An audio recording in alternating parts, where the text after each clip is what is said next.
What's going on, all you gamers? Here we are in Cyberpunk 2077. Now, this one's going to be short, it's going to be sweet, and it's going to be to the point. I'm going to tell you what I think the most powerful thing in Cyberpunk 2077 is. It's not a weapon, it's not a perk, and it's not a cybernetic. So, if you want to stay tuned for that, then that's coming up next.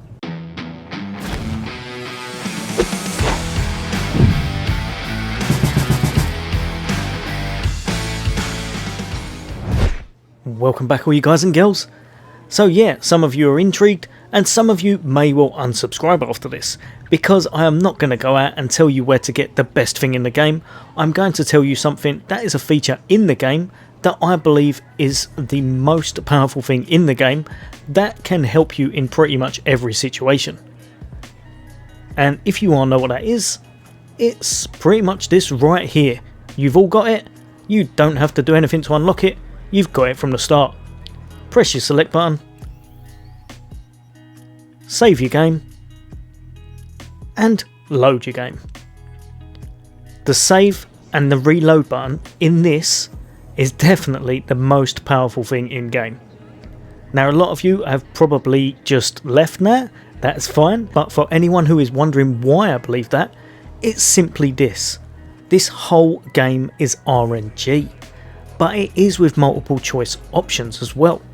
So say for example, this is a quest vendor right here and it has 3 different options.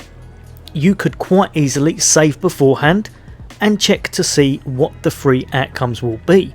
After you've performed each one, you could just try the next one to see if there's anything you've missed. Another thing is when you find gear. So say for example, you find a legendary item in the game. There's loads of legendary gear scattered in the open world. I don't know the exact number, but I would imagine it's close to around 40 or 50. It may be more, I may be wrong, but I'm sure there'll be at least that amount. Now each of these, every single time you pick them up or come across them, will have different stat rolls.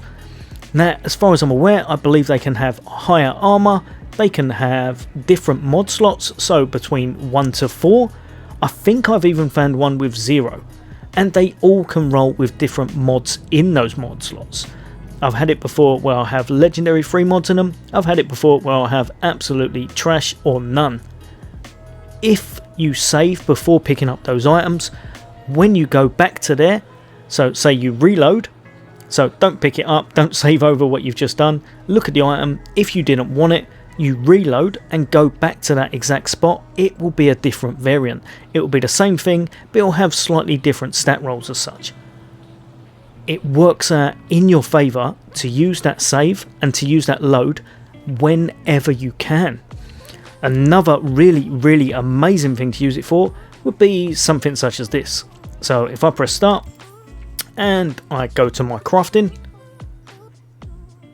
and I go to this, which is a brand new crafting thing I've just found and I really want to try it out.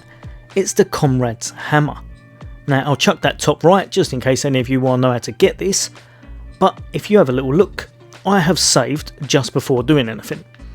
I only have the materials to make one of them because of this one right here. So I'm going to craft it.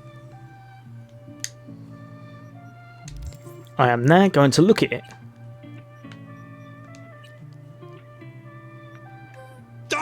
So if I look at that, it's 628 DPS, which is a massive improvement over my original gun, but that's not the point. What I'm going to look at now is the stats on the actual gun.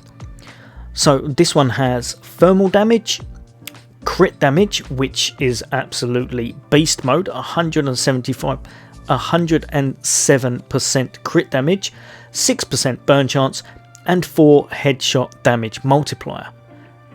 That is almost a god roll. It really is. But I can get better, because if I had it so that it took out one of those and put in a crit chance, it would be even higher DPS. If I wasn't worried about headshot, I could have that lower and it wouldn't matter too much. Obviously you would definitely with this gun, you would want it as high as possible. but that can roll with different multipliers as well. So for example, it might be a 3, it might be a 4, I'm not sure if it goes to 2, I haven't seen that yet, but the stats will change and the DPS will change accordingly. So I'm going to reload and I'm going to try again. Right, so if you'll have a little look this time, I've got it to 812 DPS. So it's got thermal damage, it's got crit chance, it's got crit damage, burn chance, but the headshot damage multiplier, which I said I'd not seen before, and I think the game has kind of done this just to prove me wrong obviously, has dropped down to 2. So again, I probably wouldn't keep this one, but if that had a 4, I probably would. That is really good, it really is. I think the crit chance may be able to get a bit higher, but even so, that is really, really good, and it's better than the one before. But again, I would use that reload option and try again. So yeah, for everyone who's still here and still listening, yeah, that's my take on things. Obviously there are some amazingly powerful things in this game and I will be finding them and bringing them to you in due time. But in all honesty, I think that is a very, very underused feature, and it's something that some people don't tend to realise as such.